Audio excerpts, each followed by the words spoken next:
Salam, hörmətli APA TV izləyiciləri. Yerində proqramında bugünkü qonağımız Beynəlxalq Münasibətlərin Təhlili Mərkəzinin siyasi təhlilçisi Sultan Zahidovdur. Xoş gördük Sultan bəy. Salam, təşəkkür edirəm. Bir müddət əvvələ qədər Azərbaycanın Avropa İttifaqı ilə əlaqələrində gərginlik müşahidə olunurdu. Amma Tiranada başqa bir Avropa İttifaqı müşahidə etdik. Azərbaycana münasibətdə sərt mövqeyini gizlətməyən Fransa prezidenti Macronun Azərbaycan prezidenti ilə təmasa can atdığını müşahidə etdik. Ümumiyyətlə nə baş verdi? Azərbaycan siyasətində hansı xəttlər Avropanı Azərbaycana önəm verməyə vadar etdi? Avropa Parlamentində artıq bir neçə ildir ki, səsləndirilən fikirlər, Azərbaycana qarşı qəbul edilmiş qeyri-ədalətli, qərəzli qətnamələr, Azərbaycanın sülh təşəbbüsünü və Ermənistanın işğalçı xislətini əks etdirməyən bəyanatları və bütün bunların fonunda Avropa sülh institutunun, sülh alətinin Ermənistana ayrılığı hərbi yardımlar istər-istəməz Azərbaycan-Avropa İttifaqı münasibətlərində müəyyən problemlər yaratdı. Baxmayaraq ki, Azərbaycan İttifaq qarşısındakı bütün öhdəliklərini yerinə yetirdi. İttifaqın ən çətin zamanında, Rusiya-Ukrayna hərbi fonunda, Rusiyadan olan enerji asılılığını azaltmağa çalışan İttifaq hara üst tutdu? Azərbaycana üst tutdu. Ursula von der Leyenin Bakıya gəlişi oldu. İki ölkə arasında enerji sahəsində tərəfdaşlığa dair razılaşma bəyannamə imzalandı və Azərbaycan bu bəyannamə çərçivəsində Avropa İttifaqına qaz ixracını 2027-ci ilə qədər illik 20 milyard kubmetrə çatdıracağı öhdəliyini götürmüş oldu və bu öhdəliyi də yerinə yetirmək üçün addımlar atmaqdadır. Lakin biz görürük ki, son aylarda İttifaqın münasibətində dəyişiklik var. Düşünürəm ki, İttifaq və o hazırki ittifaqdakı o rəsmi nümayəndələr, bilirsiniz, əvvəlkilərin bəziləri getdilər və Azərbaycana qarşı daha adekvat, daha bir növ sağlam düşüncəyə əsaslanan münasibət irəli sürürlər. Çünki ilk növbədə Azərbaycan beynəlxalq aləmdə bir etibarlı tərəfdaş kimi tanınır. Azərbaycan bütün öhdəliklərini, beynəlxalq hüquqdan gələn öhdəliklərini yerinə yetirən bir dövlətdir. İkinci tərəfdən də Azərbaycana ciddi bir ehtiyac var. Azərbaycanın bir enerji ixracatçısı kimi əhəmiyyəti hazırki ittifaq rəsmiləri tərəfindən yüksək şəkildə qiymətləndirilir və hətta bunu ölkə başçısı Prezident İlham Əliyevin Tiranaya səfərində bilirsiniz, Ursula von der Leyen və Antonio Costa ilə görüşlər oldu. İttifaq Komissiyanın prezidenti və İttifaq Şurasının rəhbəri və hər ikisi bunu bildirdilər ki, Azərbaycan Avropa İttifaqı üçün etibarlı bir enerji tərəfdaşıdır. İttifaqın xarici əlaqələr üzrə nümayəndəsi, ali nümayəndəsi Kaja Kallasın ölkəmizə aprelin sonundakı səfəri və Albaniyadakı görüşlər artıq düşünürəm ki, Azərbaycan-Avropa İttifaqı arasında siyasi münasibətlərin bu şəkildə bərpa olunması deməkdir. Yəni, iqtisadi ticari əlaqələr var idi, siyasi müstəvidə müəyyən enişli dönəm keçdik və artıq son baş verənlər bir daha onu göstərir ki, İttifaq Azərbaycanın enerji sahəsində, nəqliyyat sahəsində, təhlükəsizlik sahəsindəki Avropa üçün olan önəmini, əhəmiyyətini görür və bu baxımdan Azərbaycana yönəlik daha adekvat, nəticə yönümlü və belə deyək də, qarşılıqlı maraqlara söykənən bir siyasət yürütmək fikrindədir. Tirana zirvə toplantısı Azərbaycanın Avropa İttifaqı ilə münasibətlərində hansı məqamları ön plana çıxardı? Deməli, Nigar xanım, qeyd etmək lazımdır ki, Azərbaycan Avropa Siyasi Birliyinin əvvəlki zirvə toplantılarının bəzilərinə bir iştirak etməyə maraq göstərmədi. Həm Granada toplantısı olsun və s. Keçən ilki London istisna. Bu da qeyd etdiyim səbəblərlə əlaqəlidir. Yəni, Avropa İttifaqının Azərbaycana yönəlik qərəzli siyasətindən, mövqeyindən irəli gəlirdi ki, əvvəlki görüşlərdə bəzən fərqli dövlətlər orada Azərbaycan Ermənistan arasında qeyri-konstruktiv şəkildə vasitəçilik missiyasını həyata keçirmək təşəbbüsü irəli sürdülər. Amma reallıq onu göstərdi ki, sülh prosesində hansı bir vasitəçiyə ehtiyac yoxdur və Azərbaycan Ermənistan ikitərəfli şəkildə aralarında olan məsələləri həll edə bilərlər.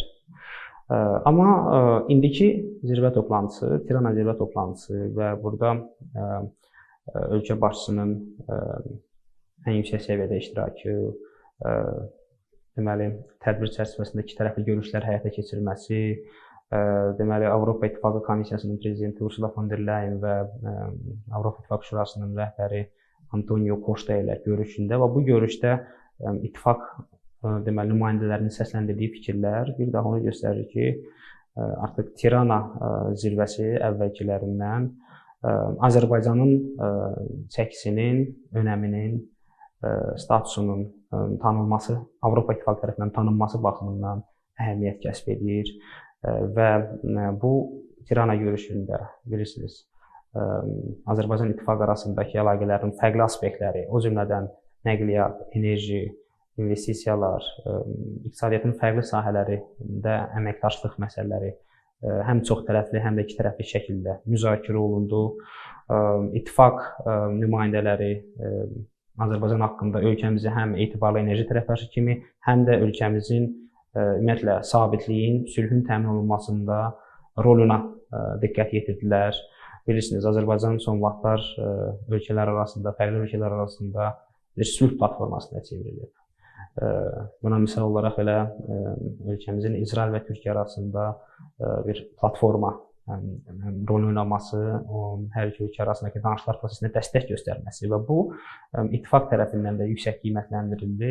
Azərbaycanın Avropa ilə əməkdaşlığı Ermənistan-Azərbaycan münasibətlərinə necə təsir edə bilər? Bilirsiniz, əvvəlki dönəm, yenə də deyirəm, bu pozitiv təsir etmir. Çünki əvvəlki dönəm İttifaqdakı bəzi nümayəndələr, parlamentin bəzi dırnaqarası millət vəkilləri erməni diasporasından ianələr qəbul edərək Azərbaycan əleyhinə qara PR kampaniyası həyata keçirdilər.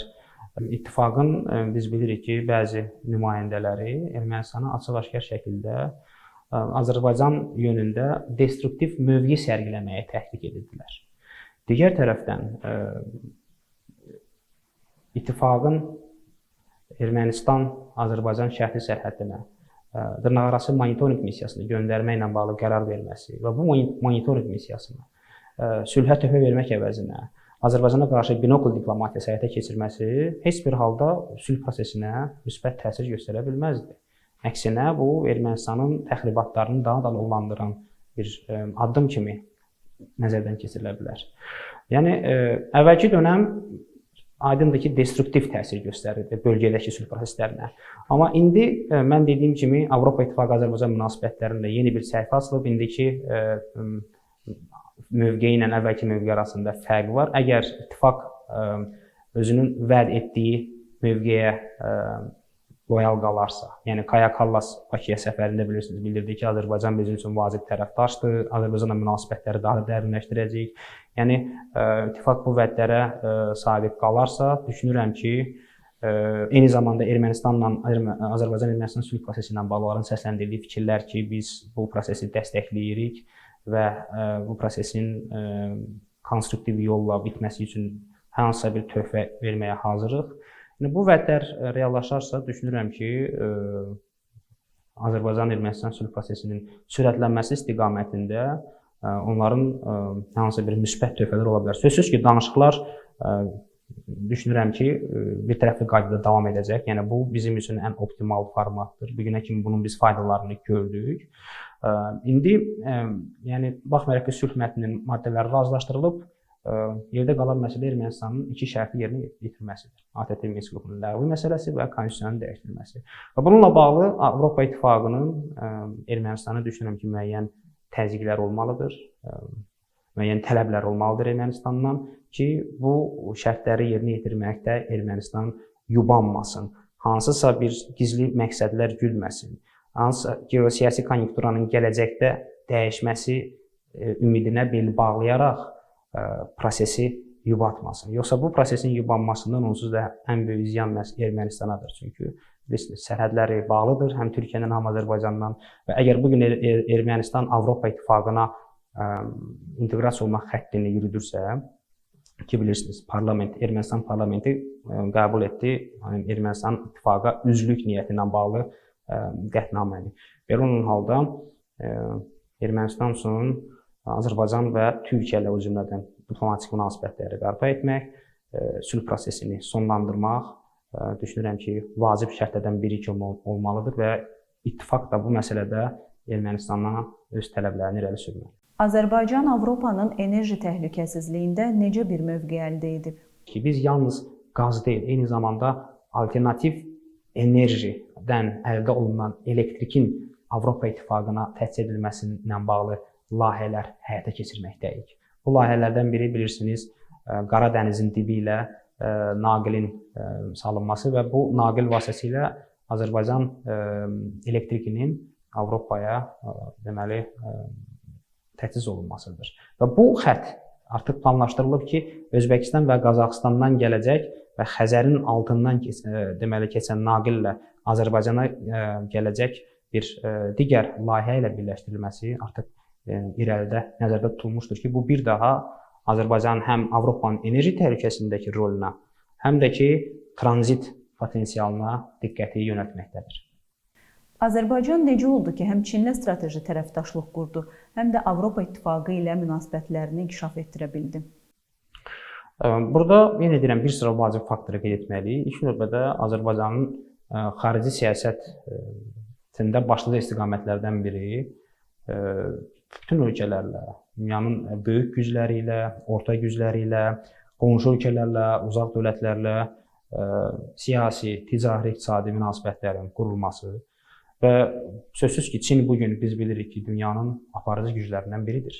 Dünyadakı siyasi, iqtisadi proseslərdə vacib rol oynayan ölkələrdən biridir.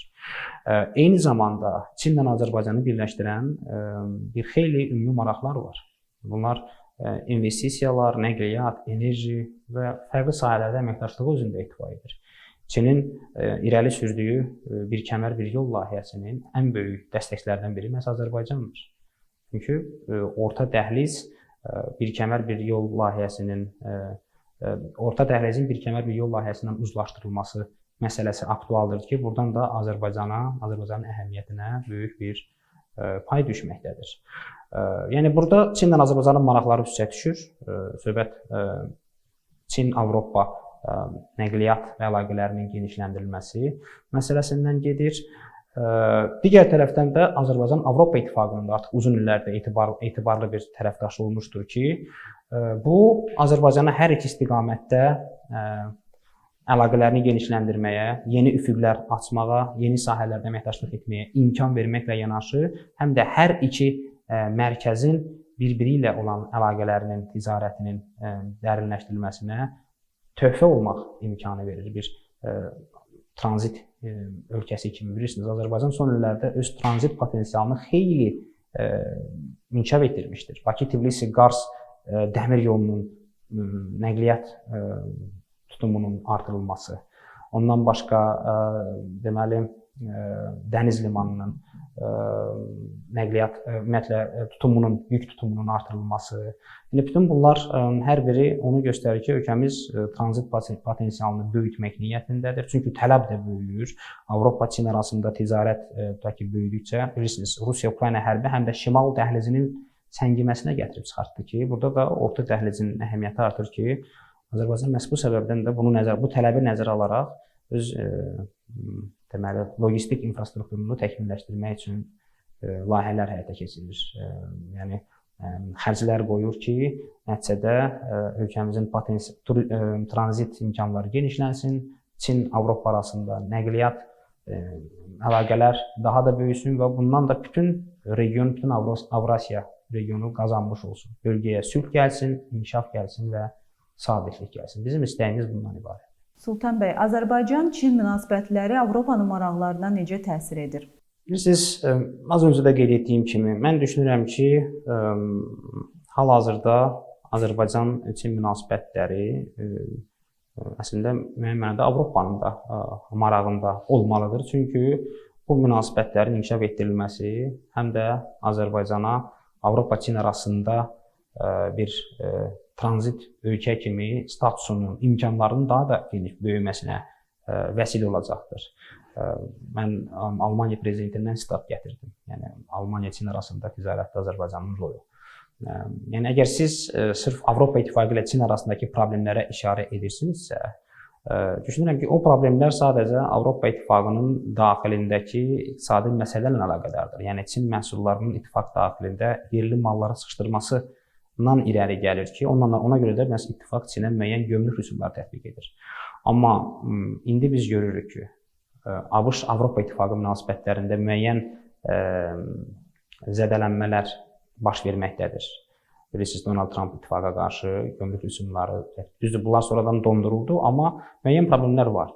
Və bu problemlər fonunda ittifaq Çin istiqamətində addımlar atmaqdadır. Çinlə ticari-iqtisadi münasibətlərdəki problemləri həll etmək, siyasi və diplomatik müstəvidə əlaqələri daha da dərinləşdirmək və sonradan ticari-iqtisadi sahədə də deməli, geniş spektrli əməkdaşlığı daha da təkmilləşdirmək niyyətindədir.